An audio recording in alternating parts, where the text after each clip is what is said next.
안녕하세요. Welcome back to my YouTube channel.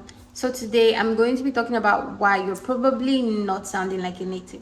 Now, it is very difficult for a language learner to properly nail like 100% native accent. It is one thing for you to be able to speak a language, and it is another thing for you to have the native accent. This is difficult for languages with strong accents like French, Russian, and all of that. But I think language learners have actually been able to do this, especially people who have traveled to these countries, because that gives you an advantage.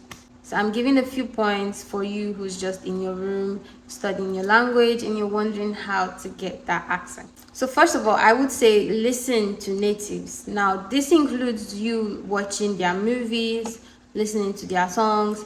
Now, this basically gives you like an edge, like a view of how the natives talk, how they react. Their movies expose you to like their culture and like basically everything you need. Not everything, but like an insight of these people, how they are, apart from the textbook version of their language.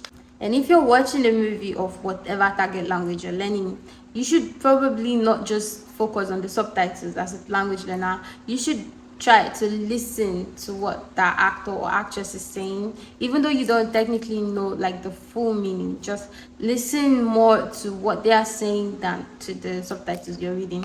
After listening to natives, now you listen to yourself. I always had recordings of me saying a few words and sentences on my phone. 안녕하세요. 안녕하세요. It gives me like a clear view of what I sounded like. And so if I feel it's not sounding exactly like how I heard that native say it, then I just basically have to keep saying it until I feel like I've hit that accent. 와, 맛있겠다. 할머니, 잘 먹겠습니다. 와, 맛있겠다. 할머니, 잘 먹겠습니다. So yeah, basically you listen to natives, then you repeat, then you listen to yourself. That is one way you could try to emulate what they sound like. Also, learning the most native way to pronounce words gives you an edge, because there are some textbook ways you pronounce things, and there is another way where the natives actually pronounce it. For me, I would give an example. For me, when I was learning Korean, it is there with the nigun, right? There, ne. But listening and watching a lot of K dramas, you get to hear it sounds more like there, not necessarily ne. Yeah, I don't think I've ever heard anyone say ne straight up like that. It's always there. Also, squeezing words can make you sound like a native.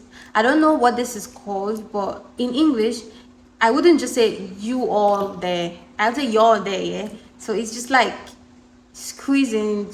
Try not to pronounce a word in full. Of course, this is not done with all the words. There are some words where when you listen to natives, you realize they shorten it. 죄송합니다. Not 죄송합니다. Yeah. 죄송합니다. 그렇게. Variety shows are, I would say, different from movies, because movies are planned, scripted, planned basically. Variety shows, they are unscripted mostly, and you just like hear a lot of slangs, a lot of used slangs, that is raining, whatever. Basically, they've unfiltered Koreans now, I would say, because movies, everybody gotta act like the script, but variety shows just gives you like a raw look into natives. Most people study a certain language, say Spanish, for example, for 2-3 months extensively. They're really good. They can really like hit the conversational level, but then they drop the language, and for some reason, like a month or two, they come back. You don't expect to be on the same level as to when you dropped it, especially if you've not been practicing. It is one thing to be studying, like, oh, I'm studying, and it is one thing to be like in your practice era where you don't even need to look at the textbooks, you don't need to look at the notes, you're just practicing based on what you already studied. So as you're studying, also practice as well. Make sure you always like try to imbibe your target language in your daily life. You cannot be studying Korean and wouldn't go a whole day without saying something in Korean. I always tell my students, like, I hope after the classes you don't just leave the Korean one side and come back next class hoping to just continue from where you stopped. No, after the classes, after studying, you just practice But every day, even if you don't have anybody to practice with, just say like 10 phrases in Korean, just things you would normally say in English. If you're by yourself, you could just practice with yourself.